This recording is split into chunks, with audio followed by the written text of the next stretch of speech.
I have this old laptop, Toshiba satellite, and it's been sitting in the garage for a long time.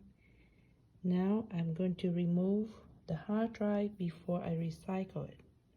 So to remove the hard drive, you need to locate the hard drive. So it is right here.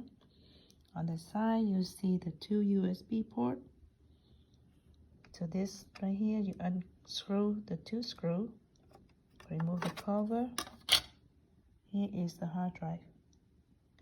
And what you do is there's a little tab right here. You pull it. Here's the hard drive.